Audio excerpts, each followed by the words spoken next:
Today is Fan Appreciation Day on the Smoking Tire. Now, Tom thinks that if we release all these balloons out of the back of this Outback from the highest point we can find in LA, someone's gonna find one, it's gonna have my business card on it, and they're gonna call me up, and I'm gonna give them away a t-shirt. What are the odds that someone actually finds a balloon in LA? You got 5 balloons.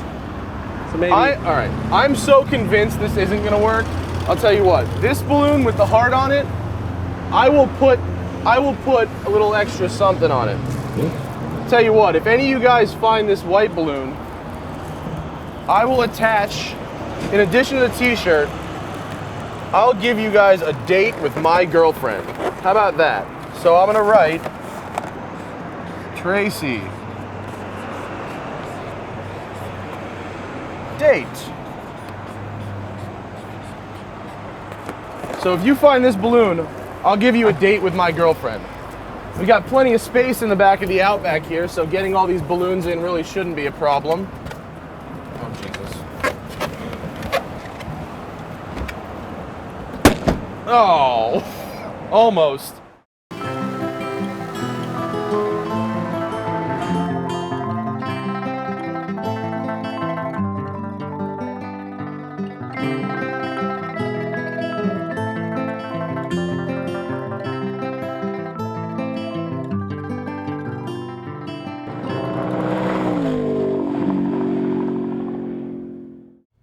Setting off balloons would be silly if we didn't have a car to talk about, so here's the car. 2010 Subaru Outback, 3.6 R model, and the R does not stand for racing. In fact, I don't have the first clue what it stands for, but the flat 6 makes 256 horsepower, 247 pound-feet of torque, which is good enough to make this thing go 0 to 60 in 7.5 seconds. Not bad, but certainly not sports car numbers. It's important when you're driving a car like this to kind of manage your expectations. For instance, if I get in this car expecting it to be sporty because it's the top of the line trim, I will find myself sorely mistaken. The car is set up to do the kind of driving that an outdoorsy person would do in a place with snow, maybe some dirt, and some potholes. And what that means is the suspension is nice and squishy. Lots of body roll in the corners, but this thing absorbs bumps like no road car I've ever driven. The Outback has grown significantly in size for the 2010 year, and although it looks like a big, almost crossover from the outside, what that means is you get a lot more space on the inside. Front and rear headroom and legroom are superior, as is the gigantic amount of trunk space you have in this thing. It will hold as much as your average SUV, no problem. Originally, Subaru launched the Outback as the world's first sport utility wagon. And what I take that to mean is you can do everything that a sport utility vehicle can do, but without a lot of the headaches of driving around a big truck. And that's really what this car feels like. It feels utilitarian. It's not an enthusiast car. It's a car that's going to help you get your stuff done, no matter what kind of terrain you have to drive over. And as we pull onto this dirt road here, we're going to find out how this thing does once the road gets a little bumpy. The Outback's squishy suspension, where it might be too squishy to carve the canyons, is actually just about right for rough pavement or dirt roads. And this car absorbs these bumps really, really well and allows you to just point it wherever you want, let the symmetrical all-wheel drive do its job, and keep you in line on these dirt roads. Not all is well in the world, unfortunately. There are quite a few things about this car that I really don't like. The biggest glaring fault with this car is its throttle response. Whereas many manufacturers are using throttle-by-wire systems now, Subaru has introduced its new throttle-by-carrier pigeon system, which means if you hit the gas, you let a bird go and maybe the car will decide to accelerate.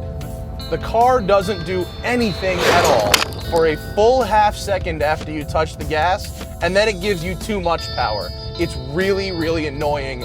The other thing is, the engine, although it pulls this car acceptably, it doesn't really sound very good. You think flat 6, you think Porsche, racing, that kind of stuff?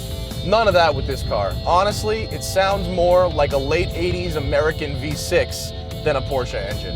It sounds like there's sand running around in the engine and just makes this harsh kind of noise when you drive. The Outback's starting price of $23,000 is perfectly reasonable considering the car's space and capabilities. It's really a great value. But our $34,000 test car has all kinds of upgrades that I actually don't think fit the bill. The nav system works, but it's not very intuitive. You have to hit the disclaimer every time you use it, and the iPod interface is terrible. How is it going to recognize that I'm plugging in an iPod and yet not show me track or artist names or any kind of information about the music? It's silly. While the steering wheel and seats are upholstered in nice leather, the top of the dash and all these things are hard plastic, and what really bothers me, listen to this. What really bothers me is the shifter, which makes this horrible noise, and I'll stop and listen. Here we go. Listen to this. Hear that? Even with the soft touch plastics on there, that's still a pretty cheap sounding racket to come from a shifter in a $35,000 car. The last thing I don't like about this car is the useless miles per gallon gauge, which is really just an inverse throttle position gauge. Of course my gas mileage is gonna suck when I'm flat out. Show me a number I can actually use. The bottom line on the Outback is this. At a base level, it's a fantastic value. But once you start loading in the options, its value goes out the window really quickly. My advice, buy a base model and get the extra stuff you need yourself. Oh, this is a good spot. Let's launch some balloons.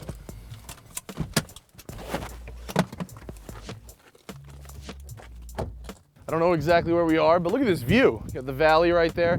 The first ever Smoking Tire balloon launch. As I said at the beginning of the show, if you find one of my business cards on a set of balloons, call me up and I will send you a t-shirt. We've only got 4 sets of balloons. This is never gonna work. There's one. Clear the power lines! All right. There's the first one. Second one. Oh my God. There goes another. Number 3. Bye-bye. Is it gonna clear? Oh, they're cruising. Here we go. As I said before, I've included the Win a Date with Matt's Girlfriend balloon here. Hopefully this one will get past the power lines too. Come on, baby. Rise. Let's see if any of you guys actually call me. All right, let's go back to LA. Who is it? I don't recognize. Hello? Hello? Hello. Hello? Hello, Massana. How are you? It's Andre Charbonneau. Andre? How you doing, man? I'm doing great. How are things with Tracy? Huh? Oh, Tracy's okay. Why? What's going? How are you doing? What's up? No, I just think about the evening we spent together, and we have such a great time, you know. And I just calling to see how your girlfriend is doing. Not fiancé yet, huh? I mean, she's okay. She's doing her thing. Great. So when do I come and collect her, huh? What do you mean? When do I come and collect my prize, which is Your girlfriend, not fiancé, Tracy, huh? What do you mean? I find something that belongs to you that come down from the sky in the shape of a balloon. So it's a collect Tracy date. So I call to collect the Tracy date, huh? I'm gonna have to call you back on that one, dude. Hello? Ah, he hung up. But I still want to collect Tracy date. And right now, it's time for celebration, huh? I think we have good time, me and Tracy. Alors,